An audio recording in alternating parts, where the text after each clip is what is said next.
Hi everyone, I'm Amit. I welcome you all to the From the Scratch podcast episode. So today we are going to break the myth that Ayurveda can't cure diseases and how huge is this industry. If you are a budding entrepreneur, an aspiring entrepreneur, then you must listen this full episode because every minute will be value added to your journey. So today we are going to have many such curious questions on Ayurveda, the future of India on being healthier, organic, and of course about some business. So hold on, take a deep breath because we have a very special guest, very close to me. I've been following him, kind of inspiration for me. So he is among us.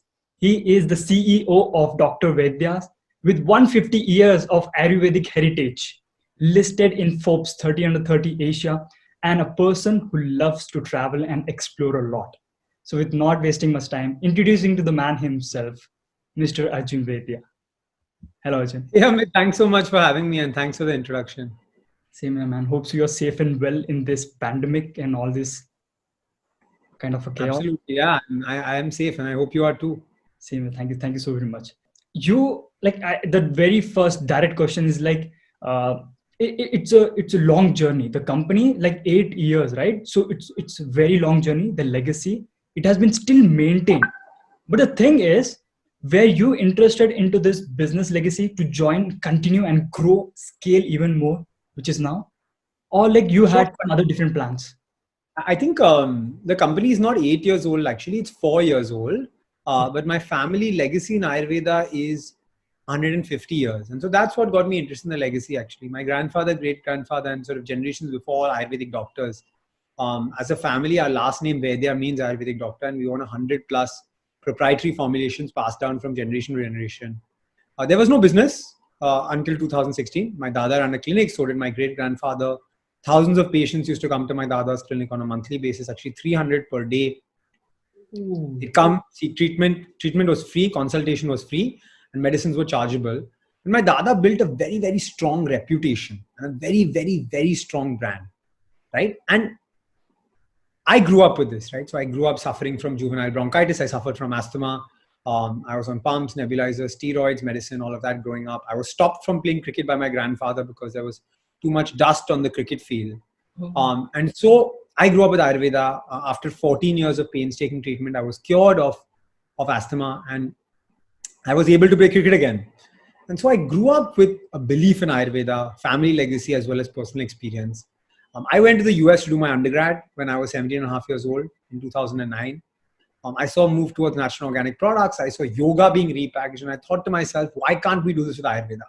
If yoga mats, yoga pants, yoga gyms, yoga apparel, all of these things are multi-billion dollar industries, why can't Ayurveda be cool, sexy, fun, and aspirational for modern consumers? I moved back to India in 2013. I worked almost 3 years in private equity at a fund called L Capital Asia, a consumer sector focused private equity fund owned by the Louis Vuitton Moet Hennessy Group. Learned a lot about the Indian consumer actually at that time. Learned about changes in obsession with imported products. Learned about Indian consumers happy to consume quintessentially Indian brands. Ayurveda was also changing, right? Ministry of Ayush was created. Yeah. Hundreds of thousands of consumers excited about Ayurveda, interested to consume quintessentially Indian Ayurvedic products. And so in all of this, I thought there's an opportunity to build an Ayurvedic products brand that appeals to modern consumers. I had this legacy. My dada had passed away now. So we have this rich legacy, all of these formulations, these products. But I said there is a gap between modern consumers and ancient Ayurveda. And that's what Dr. Vaidya stands for. In 2016, I quit my job and started this company saying we are going to be the bridge between 150 years of science, 150 years of family legacy, 5,000 years of science, and Amit and modern consumers, right? Amit should be able to engage with Ayurveda. And that's the vision that we set out with Dr. Vaidya yesterday. That I can totally see when I visited.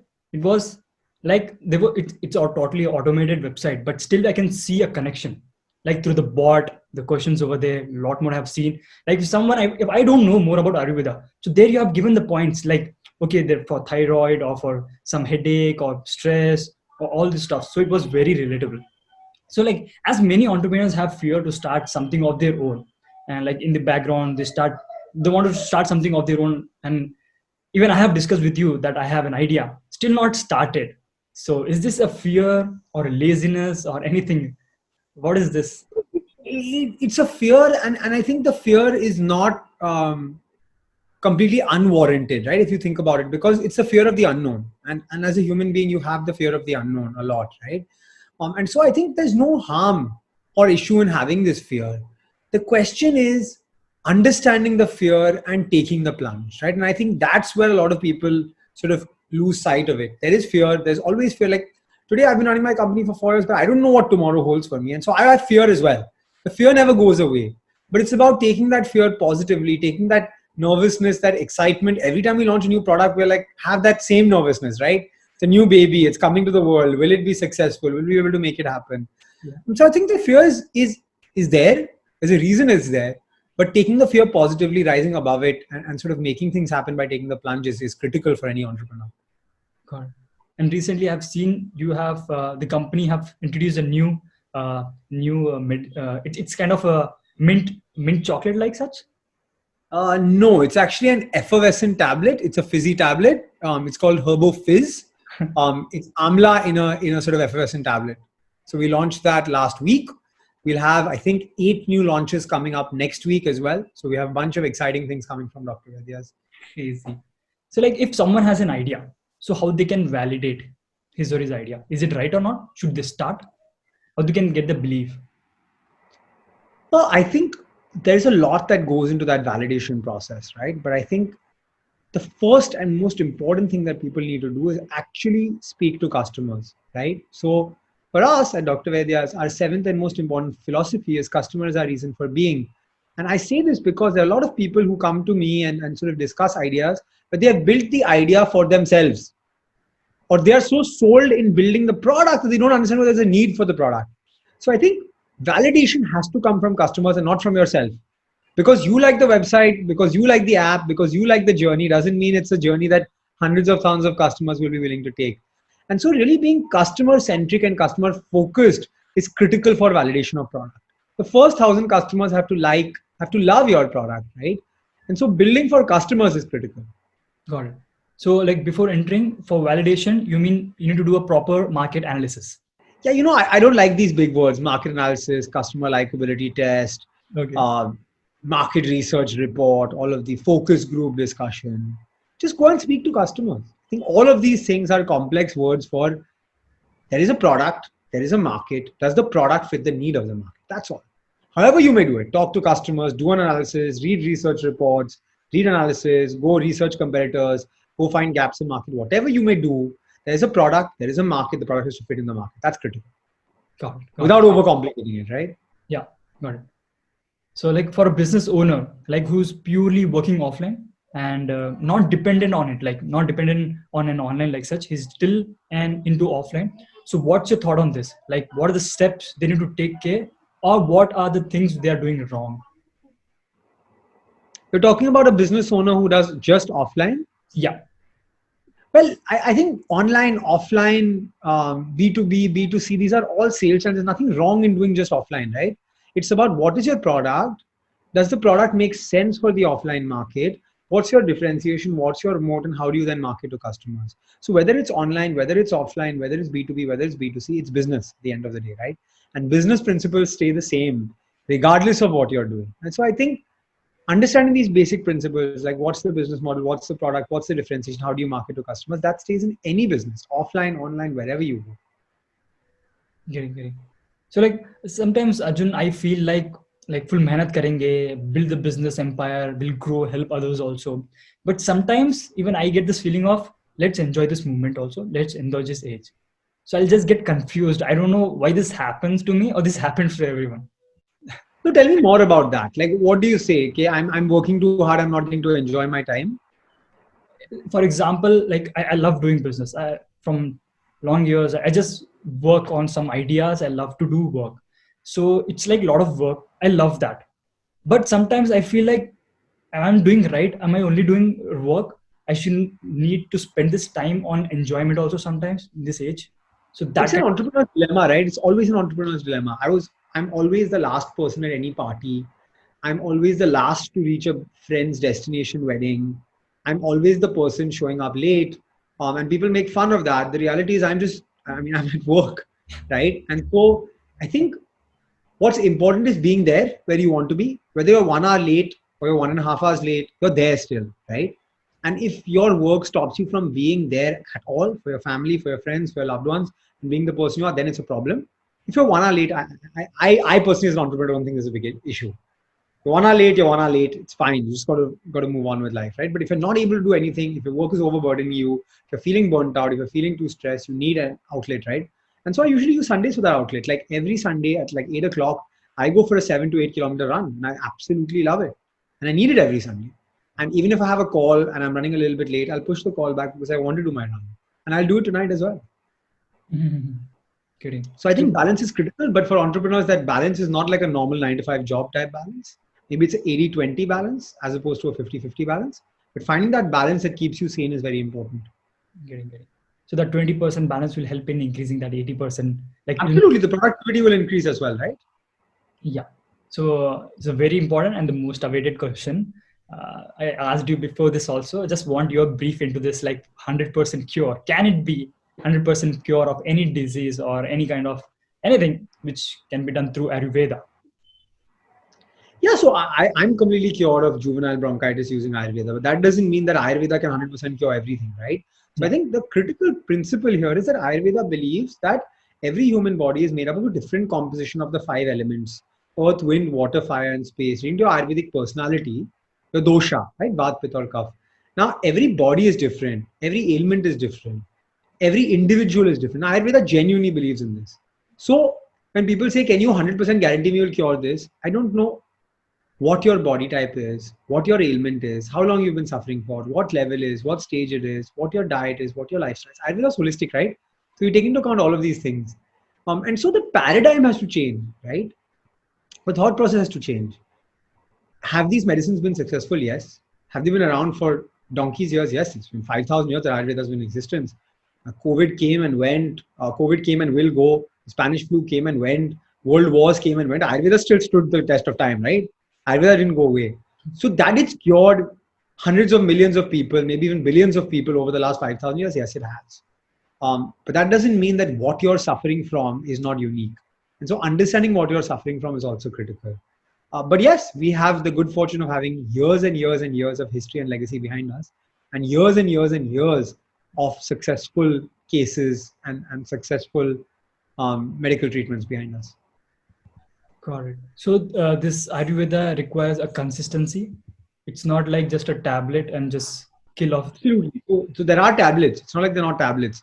If you have your tablet one day and you miss it the next day and you don't continue your dose for 1 to 3 months, depending on what the doctor tells you, it's not going to work. It's not instant action. It's holistic. It's a lifestyle.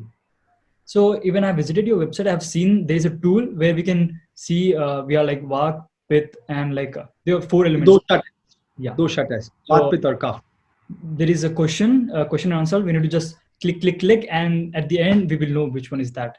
So guys, like if you want to know about that, you can go to their website and you will find everything. It's very user friendly. It's very easy. So the thing is, like Dr. Vaidya, is it purely online selling product platform? Currently it is 95% online. A lot through our website. So we've had more than 1 million customers buy on our website. We work with all the third-party channels: Amazon, Flipkart, Paytm, ShopClue, Snapdeal, NetMeds, MedLife, OneMG, all of these platforms. The great part about this is it allows us to access consumers across this country, right? So the beautiful part about the online business is we've scaled to 16,500 pin codes over 3 years. Oh. Just imagine 16,500 pin codes have been fulfilled by Dr. Vaidya. That's a beautiful thing, which maybe if I launch in retail, I won't even be able to reach 6,500 pin codes in 3 years. Yeah. Having said that, there is a plan and a vision to be available in stores as well, which we'll implement from next year onwards. Got it. So I ever thought of franchisee stores, like instead of you opening, you can give the franchisee stores, or like right now, maybe like we're not stores. franchisee stores. Our business in FMCG or consumer products business, right? And so our products will sell through stores. So we won't take our own store. We'll sell through existing stores of general trade, modern trade, chemist stores, etc. Got it. Or like ever thought of like rebranding some other medical stores and to Dr. Vaidya's? I thought of it, but we're not a retail business. We don't want to have our own stores for now, at least. Never say never. Maybe we will in the future. But right now, we're not taking a retail vision. Got it. Like what I'll just give you one thing. Like I've seen Hindware. What he does is like he don't have his own store. So what his store is like, if there is ceramic So the ground floor he will sponsor. He will do proper finishing, furnishing. All the products will be there, and the person where he's sitting, the behind there will be hidden. So I mean that can be done. Yeah. Yeah, that makes total sense for a category like that, where there's big products, big stores, etc. In a chemist shop, when there are 9,000 SKUs, I can't take the whole chemist shop and say my 50 products will be own, right? So that's why you see brands taking dealer boards of chemist stores, right? So Pepsi, Yeah. Dabur, they'll take the board. It doesn't mean that in the chemist shop there's only Dabur products or 70% or 80% products are Dabur. It's just that visibility and top of mind recall for customers. Yeah, right. So as like even Dr. Vaidya's, I've seen kind of influencer marketing. You are more into that strategy. So, but like in this journey of 4 years or 3 years, which marketing strategy was like most effective in conversion? The bread and butter of what we do at Dr. Vaidya's and the bulk of our focus for generating conversions is performance marketing. Top of funnel, like influencer, like branding, all of those kind of things help increase brand recall. But for conversions, we still focus on performance marketing. Performance. Got it. So how do you see like the future of business leveraging the social media apps or building or grow through those applications like awareness? I think there's one very important data point, right? I was looking at my screen time this morning because every Sunday Apple tells you a screen time, and 80 or 85% of my screen time is spent on social networking apps, right? I include Gmail for that, but I also include WhatsApp, Instagram, Facebook, all of these things that I use, right? 80-85% of my day on my phone is spent on these apps. Then that's where everyone has to go, right? And so it's critical for brands to have a play and a vision, even if you're selling offline, to have a play and a vision on these digital platforms. Instead of not selling, but have awareness is very important, you mean? Have something there. You can't ignore that. Yeah. So how do you see India in coming years towards being organic and healthier? I think things are changing significantly, right? Health consciousness, focusing on health, all of those things are coming to us. And so it's very important. And I think there's a big change in consumer behavior. People are understanding more about health, wellness, natural products. These things were not there or were not focus area 10 years ago. It's critical to see the change and embody the change as a brand as well. And like due to this COVID, it has pushed actually a lot more towards organic and healthier. So yeah, I'll give you one example here, right? Immunity was a by the way category for Dr. Vaidya's before March. Now immunity is an essential for everyone. Vitamin C boosters, Amla, Giloy, Ashwagandha, Chavanprash, all of these things have become part of our lives now. So things have changed with COVID. It's inflection point. So like, did you see the change, the growth in this because of COVID? Like yes, people specifically for immunity category, huge increase in consumption, a huge increase. So like the last question comes to the end of this episode. Like any Ayurvedic medicine, is it compulsory after a certain age? No, so Ayurvedic medicine largely is sort of not harmful or doesn't have harmful side effects. Having said that, like I'll give you a simple example: pills and capsules. We don't recommend it to kids below the age of 12 because they may not be able to swallow it.